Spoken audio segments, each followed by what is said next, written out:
Good early afternoon, philosophers. Good to be with you again today. Good to be alive again today. Let's get started. So we're probably going to finish book 4 and then get into book 5. Pardon me while I smash my phone so that it stops making the incessant... Oh my god, I still haven't defeated the phone. The phone might be my most formidable enemy. Okay. Number 48. Don't let yourself forget how many doctors have died. After furrowing their brows over how many deathbeds. How many astrologers after pompous forecasts about others' ends. How many philosophers after endless disquisitions on death and immortality. How many warriors after inflicting thousands of casualties themselves. How many tyrants after abusing the power of life and death atrociously, as if they were themselves immortal? How many whole cities have met their end? Helike, I don't know, Pompeii, Herculaneum, and countless others. And all the ones you know yourself, one after another. One who laid out another for burial and was buried himself. And then the man who buried him, all in the same short space of time. In short, know this. Human lives are brief and trivial. Yesterday a blob of semen, tomorrow embalming fluid, ash. To pass through this brief life as nature demands, to give it up without complaint, like an olive that ripens and falls, praising its mother, thanking the tree it grew on. Almost like a fetishizing of devaluing life. But I mean, yeah, we've talked about it before. Number 49. To be like the rock that the waves keep crashing over. It stands unmoved, and the raging of the sea falls still around it. 49A. It's unfortunate that this has happened. No, it's fortunate that this has happened and I've remained unharmed by it, not shattered by the present or frightened of the future.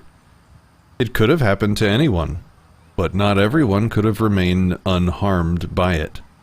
Why treat the one as a misfortune rather than the other as fortunate? Can you really call something a misfortune that doesn't violate human nature? Or do you think something that's not against nature's will can violate it? But you know what its will is. Does what's happened keep you from acting with justice, generosity, self-control, sanity, prudence, honesty, humility, straightforwardness, and all the other qualities that allow a person's nature to fulfill itself? So remember this principle when something threatens to cause you pain. The thing itself was no misfortune at all. To endure it and prevail is great good fortune. Number 50. A trite but effective tactic against the fear of death. Think of the list of people who had to be pried away from life. What did they gain by dying old? In the end, they all sleep 6 feet under. Cadicianus, Fabius, Julian, Lepidus, and all the rest. They buried their contemporaries and were buried in turn. Our lifetime is so brief, and to live it out in these circumstances, among these people, in this body, nothing to get excited about. Consider the abyss of time past, the infinite future. 3 days of life or 3 generations, what's the difference? Here it is again. Life is an amazing thing, a treasure. I mean, to have your atoms stuck together in such a way that you are self-aware and sentient and can experience pleasure. I mean, what an amazing, fortunate turn of events. It's precious. It's not something to not be worried about. There is a huge difference between 3 days of life or 3 generations. It is something to be excited about.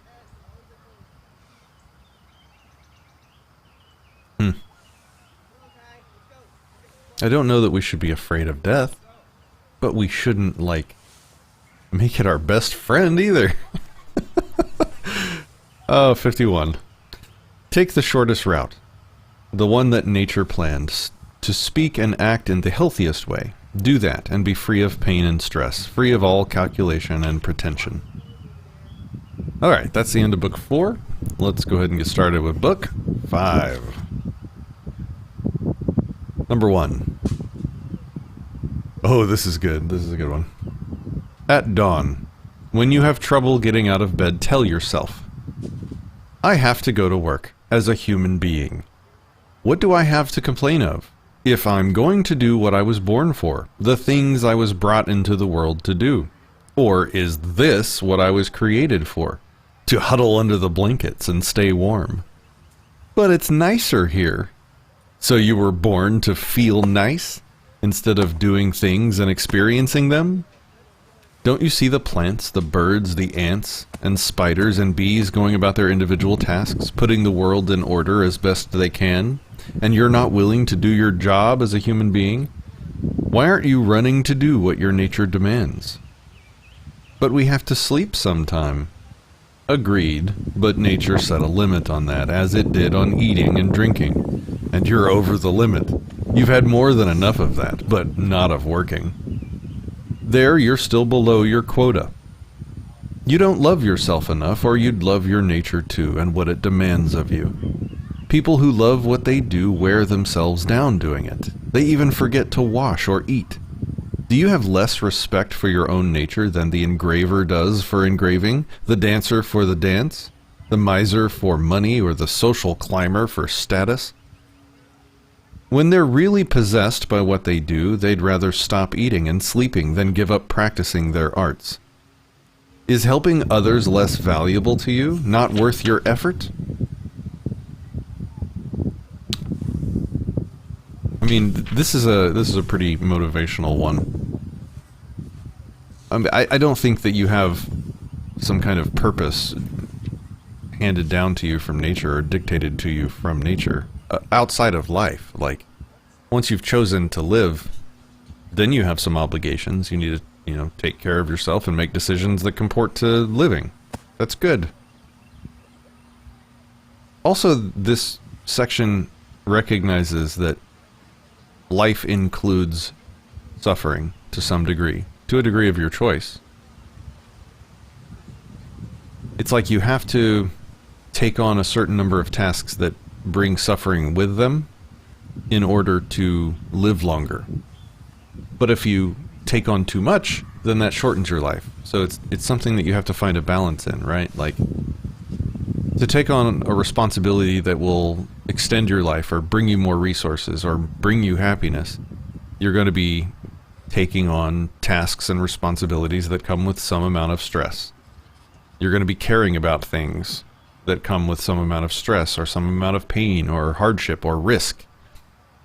It's like a muscle. You sort of have to work the muscle to make it stronger. Life is a lot like that. And this kind of recognizes that. So you were born to feel nice? Well, I would say, like, would we really feel nice if we just stayed in bed? Maybe for a day, maybe 2, but after that, I think you'll start getting pretty miserable. You need challenge. You need a little adversity. And you were built to handle it. That's one thing we were talking about last night around the campfire. Like, you're the product of a long line of people that survived everything that was thrown at them long enough to make a baby human that, and then rinse and repeat hundreds and hundreds of times to get to you. You can handle more than you think. And you can choose, I'm just preaching now, you can choose how to handle it, like mentally. Like, you can enjoy the adversity, or at least, not let it affect you or harm you, as Marcus Aurelius would say. Number 2. To shrug it all off and wipe it clean, every annoyance and distraction, and reach utter stillness. Child's play. Number 3. If an action or utterance is appropriate, then it's appropriate for you.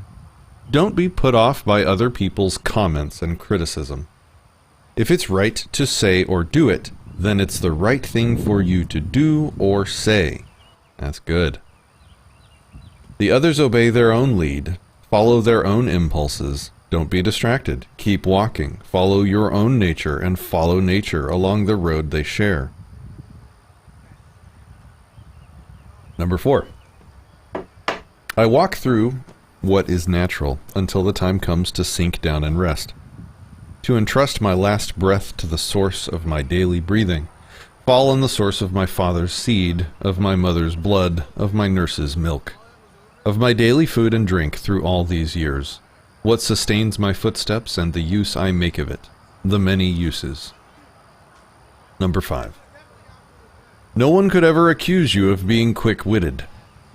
All right, but there are plenty of other things you can't claim you haven't got in you. Practice the virtues you can show. Honesty, gravity, endurance, austerity, resignation, abstinence, patience, sincerity, moderation, seriousness, high-mindedness. Don't you see how much you have to offer beyond excuses like can't, and yet you still settle for less? Or is it some inborn condition that makes you whiny and grasping and obsequious, makes you complain about your body and curry favor and show off and leaves you so turbulent inside?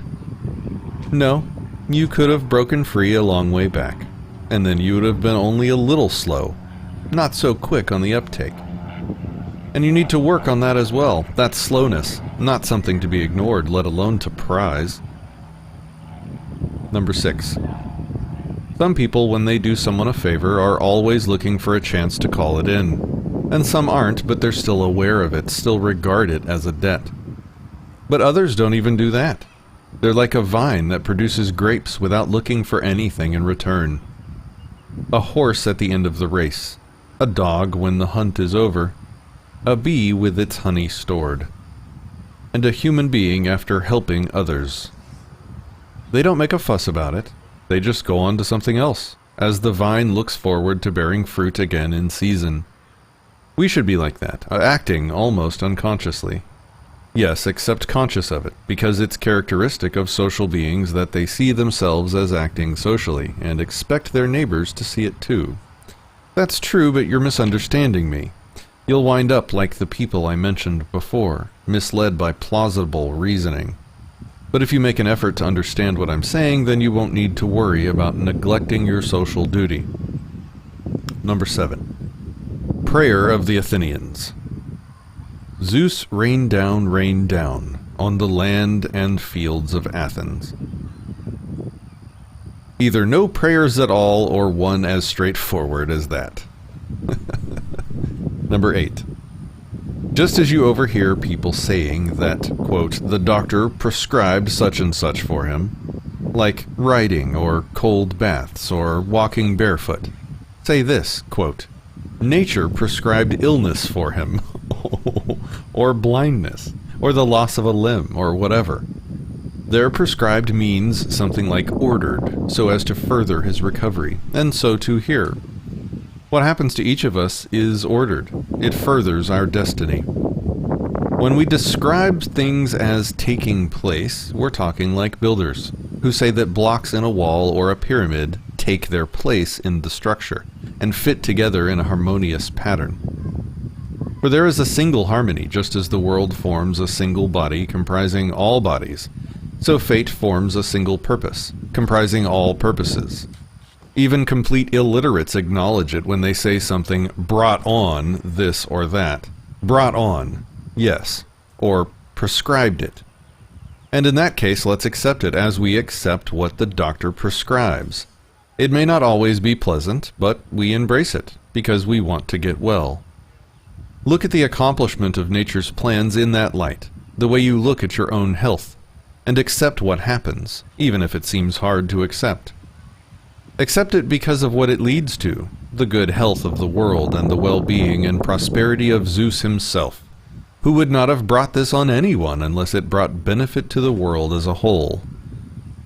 So nature would do that, bring something about that wasn't beneficial to what it governed. So, there are 2 reasons to embrace what happens. One is that it's happening to you. It was prescribed for you, and it pertains to you. The thread was spun long ago, by the oldest cause of all. The other reason is that what happens to an individual is cause of well-being in what directs the world, of its well-being, its fulfillment, of its very existence even. Because the whole is damaged if you cut away anything at all, from its continuity and coherence. Not only its parts, but its purposes. And that's what you're doing when you complain, hacking and destroying. Yeah, this is a dangerously misguided line of thought that, like, nature prescribes things to you. Like, look, if nature did anything, it created a rational being that's self-aware enough to realize that in a lot of circumstances we have to fight and claw and destroy nature to further our own survival and to live longer. For example, leukemia. I don't give a shit if somebody thinks nature prescribed leukemia to my daughter. I'm going to destroy whatever stands in the way of my daughter living longer. Just for one example. I'm not going to accept that as a natural prescription, a natural fate that I should, I don't know, be okay with happening. Screw that. Screw that. I exist. And I'm going to work to further that existence. Okay.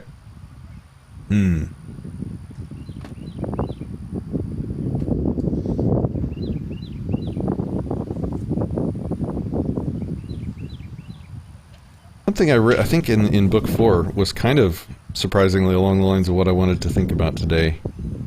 I can't remember the quote now. But, It's a take what you want and pay for it sort of thing. It's a, you get to choose what you are worried about. And I know I guess we've talked about that from several different angles over the past several weeks or whatever, but it's on my mind again, but in a different way. It's kind of in this way, in a more broad life sense, like, I don't know, 7, 8, 9, 10 years ago, I started choosing to care about the state of the world, about learning philosophy, about learning liberty, and then about improving the state of the world by waking more people up to the principles of liberty. I took that on. I decided. I didn't realize it at the time, but I took on changing the world as a goal. And what comes with that, without a recognition of just how mostly powerless you are to actually accomplish that goal of changing the world, what comes with that is a lack of fulfillment, because it's not something that you can really move the needle on as a single person very much. A lack of fulfillment, frustration, you feel like, you know, you've put in a lot of effort and failed. There's a sense of failure after doing it for so many years. And reading what we've been reading has kind of woken me up to that fact that I chose to care about. I chose to attempt to change the world. I chose to take that on as a project, as an endeavor, certainly for the last 4 to 5 years, in earnest. But I took on that endeavor. I cared about that effort without a similarly sized, an appropriately sized understanding of just how little I would personally be able to move the needle in any appreciable way that I would recognize or sense. And so I kind of went into that unguarded from the negative feelings of, hey, you know, I can do I've put a lot of work. I put a lot of work into making a lot of videos and doing a lot of events and all kinds of stuff. A lot of work. Are we any more free today? Have I moved the needle even a little bit? I think yes, a little bit. I've definitely made some new voluntarists. But in general, not enough to actually change my life in an appreciable way yet. So it kind of feels futile, but it wasn't. I know it wasn't. It's just, we got to be extra careful when we commit ourselves to things, to projects, when we tie our effort, when we tie our, like, I like to be productive. I like to show a benefit that I like to What am I trying to say? I like to be productive. So if I'm going to spend my time on something, I want a return on that investment of time. And when you have huge scope projects where you can't say that you've done nothing or have done nothing or haven't produced something, but that your ability to produce something is tiny. You have to be careful to make sure you keep your emotions, your feelings, your understandings, your sense of self-worth and all that stuff at an appropriate scope, I guess is what I'm saying. So yes, take what you want and pay for it. If you want to choose activism towards liberty, just realize what you're taking, because you're going to pay for it. You know, you're going to put in a lot of time and effort, and you know, chances are 10 years later the world is going to be in the middle of a COVID tyranny headed in the wrong direction. And so you have to kind of make a choice then. Okay, well, look, I burned 10 years of my lifespan working on this. Do I want to burn another 10 years and make another tiny small needle move? Yeah, probably. But at the same time, I need to keep it in perspective that, look, this is still my only existence. I need to make sure that I'm taking time to direct my effort towards me enjoying life and being happy and having a good time with my family and friends. This is one of the things I was thinking about on this camping trip that I went on, was that, you know, I need me time, I need productive time in other areas, especially in other areas where I can get a return on that investment, where I can see a you know, something productive coming out of it. Because I need that. I think most people do, but that could just be projecting. I need to be productive. I need to create things. I need to produce things. I need to figure things out. I need to see effects from my efforts. And I think for a while I was too hyper-focused on activism, and that started getting out of balance for all the reasons I just talked about anyway. Okay, so that's what I'm thinking about today. Take what you want and pay for it at every level, including your job. Like your jobs, your activism, your effort, your relationships, all that stuff. Take what you want, know what you're taking, and accept the costs up front. Okay, have a great day, guys.